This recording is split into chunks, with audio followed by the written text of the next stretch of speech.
Hello, I'm Dick Rice, your brother in recovery.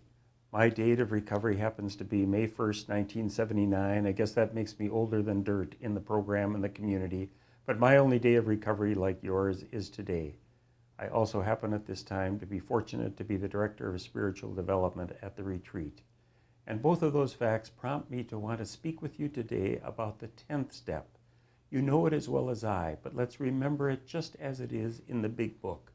We continued to take personal inventory, and when we were wrong, we promptly admitted it.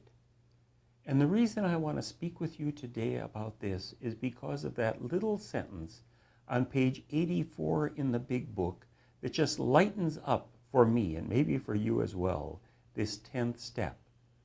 It's on page 84, as I indicated, and it simply is, with this step, we entered the world of the Spirit.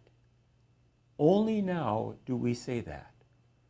What that brings home to me is the fact that our illness is primarily spiritual, and our recovery has to be primarily spiritual. We said it back on page 62. It was selfishness, finally, that was our illness, deeper than our addiction to drugs or vodka or anything else. We went on page 62 to say that's why we had to quit playing God, and we had to bring the divine into our recovery. Favorites of mine and maybe of yours, like Ernie Larson, liked to say before he died, God bless you, Ernie, our illness is primarily spiritual bankruptcy. Chuck C. and Sandy Beach, two of my favorites, virtually fathers of ours in recovery, like to both say, the only problem we really have, the only problem worth speaking of, is our conscious separation from God. That's why our task is to be connected.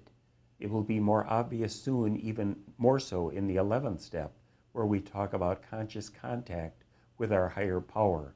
But we're beginning to speak of that now in the 10th step, with we have entered the world of the Spirit. You know as well as I what we've done up to this point. We've taken our past in the first 9 steps.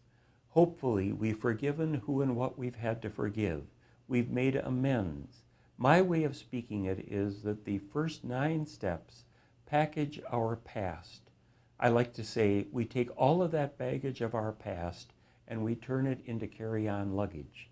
And now with step 10, we're working in the present moment with our higher power, continuing to take spiritual inventory.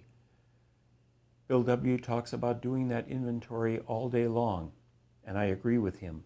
Gradually, we start to develop a third eye.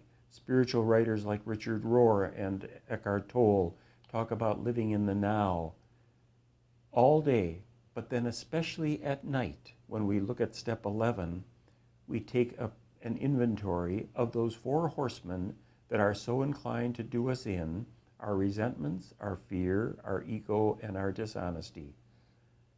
That makes this step, the 10th step, a mini 4th step, really. I like to talk of it as dusting the table, so the table is clear when we start the next day. My way of doing it is very simple, very similar to what Bill suggests. I get down on my knees at the end of the day, at the end of my bed. My wife smiles. She's normal, one of 4 normal people in St. Paul. She doesn't have to do this. I do. I'm down at the end of my bed. God, thin-skinned Irishman that I am so grateful for my day. If I let any hurt start to become a resentment, indicate it and take it. You know the 2 resentments that are very slowly dissolving like kidney stones inside of me. Please take those. You know my fear of abandonment and failure. Take it, please, and may I not have acted out of that today. You know how my ego can get involved and take myself right out of something. May my ego not have dominated today. You know how selfish I can be. May I not have just wanted my own will today. Thank you for this especially, that my wife and I came home early and had a dinner together. I always try to choose one particularly positive moment, and then it's take, Lord, and receive my day. You've given it to me. I give it back to you. Just give me yourself and bless me with a good night's sleep. That's how I do it. Very simple. You'll do it however you do. You know as well as I that the trick is to do it every day. That's where 10, 11, and 12 become so important. They're very simple. They're just not easy. We say on page 85 in the big book, on the other side of Now We Have Entered the World of the Spirit, what we really have is a daily reprieve contingent on the maintenance of our spiritual condition. For me, that's one of the 10 most important sentences in the first 164 pages of the big book. It's a daily reprieve. Our recovery is so damnably, beautifully, wonderfully daily, but daily is what it must be. I've told you a little bit of how I do it. You will do it as you will. Thank you very much for giving me of your time and attention. As usual, take what's helpful and leave the rest. Thank you.